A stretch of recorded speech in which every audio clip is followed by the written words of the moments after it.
Welcome to V8 Nation, talking all things motorsport with Rick Kelly and Paul Dumbrell.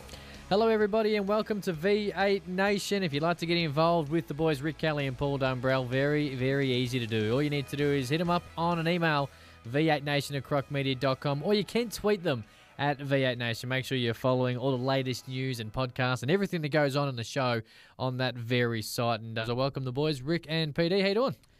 Very well. How are you? Yeah, doing really well. Looking forward to Winton. It's on next weekend, and I'm sure you two boys are pretty pumped up about it.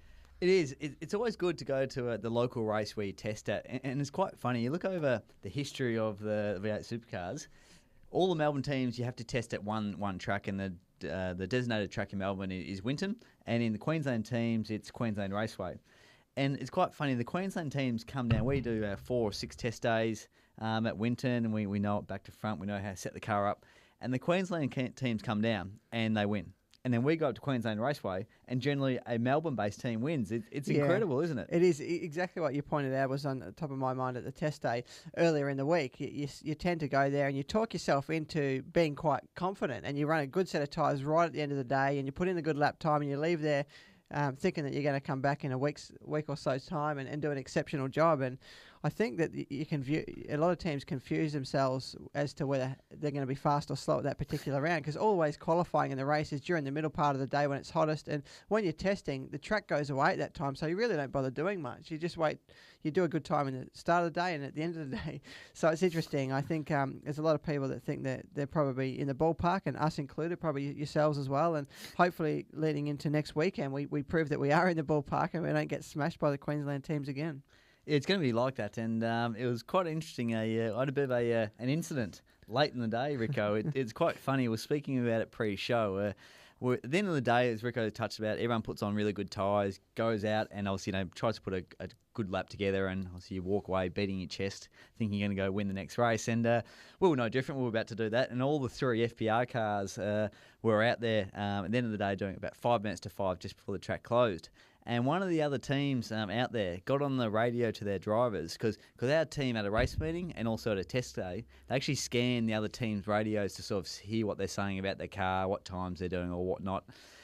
And the other team came onto their radio to their drivers saying, hey, the FPR drivers, Frosty, Will Davison and myself, are out there. Just put on green tyres.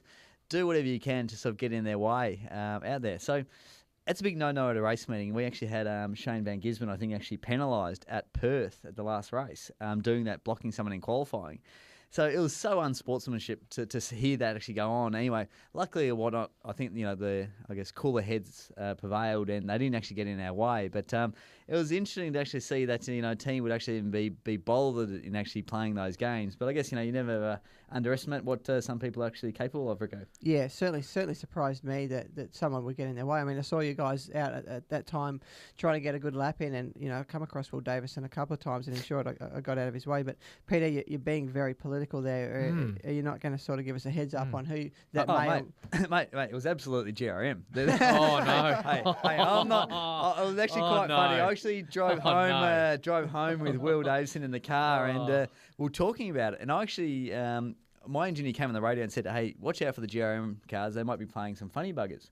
And I didn't think much of it until Will told me more of the story when we got in the car. So, being a big Twitter advocate and loving, putting some stuff on Twitter, I might have or might not have told Will it was a great idea to launch it on Twitter, but I saw, he didn't actually mention the team. So I think we're probably breaking the news of what team it was. So, hey, I'm probably going to get paid back the next round, but I just thought everyone out there should actually know what went on. Yeah, a little bit surprised. And actually, Rico, you told me a story. I texted you on the way home. We were talking about how quick we were going and just telling each other a few fibs. Yes. And Rico actually texted me and said, you won't believe what happened. They drove out of the track right behind you, and you're in your strict limo that you were cruising around in. And what happened? Yeah, well, look, we were driving out of the track, and it was a van tailgating us, so we didn't know who it was. They had a front headlight out, and we're like, oh, this is sketchy. And then they pulled past us on the freeway and raced past us. And soon looked to our right and realised that it's a GRM boys, and they're hoiking everything they could find out the window at us, which not ideal. I mean, that's my car. I don't want pies and bottles of water. Was it the limo? It was the limo. It It was the limo. So we had important passengers in the back end. Murph and Todd were trying to take care of. And but look, I don't know. Interesting day. I mean, generally that team does a great job. They're quite a modest team. The two drivers I've generally found to be quite good.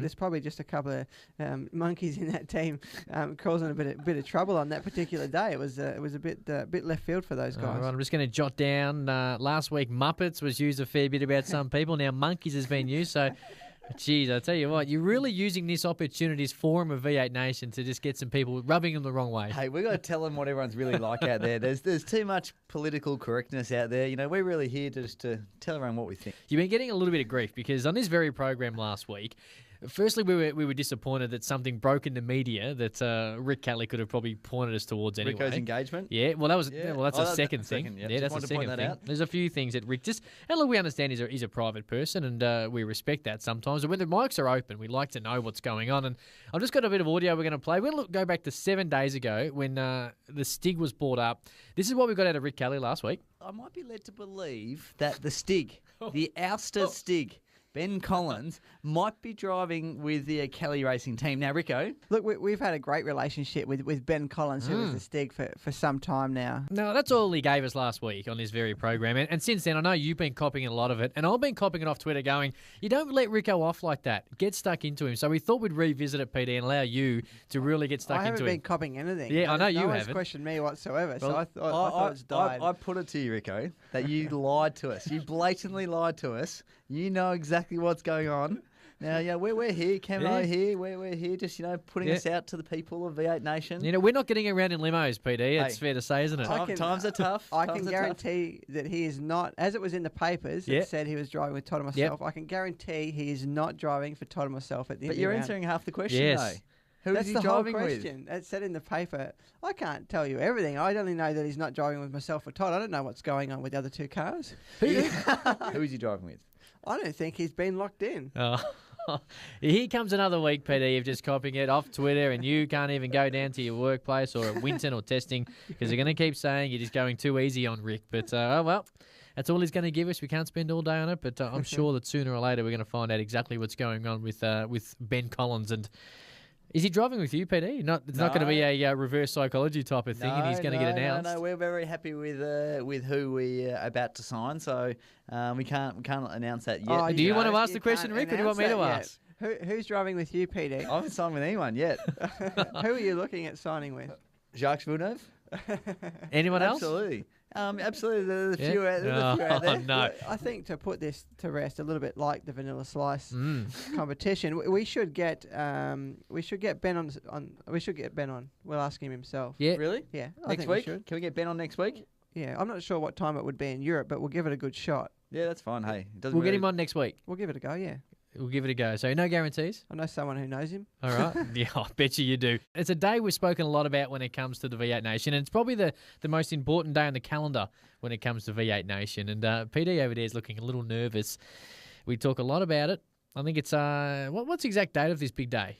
The big day is Friday, September 2nd. Friday, September 2nd. And a man named Mark Wilson, who is, he runs this big day, and we're hoping that possibly will be there. He's joining us on the phone to talk all about it. Mark, welcome to V8 Nation.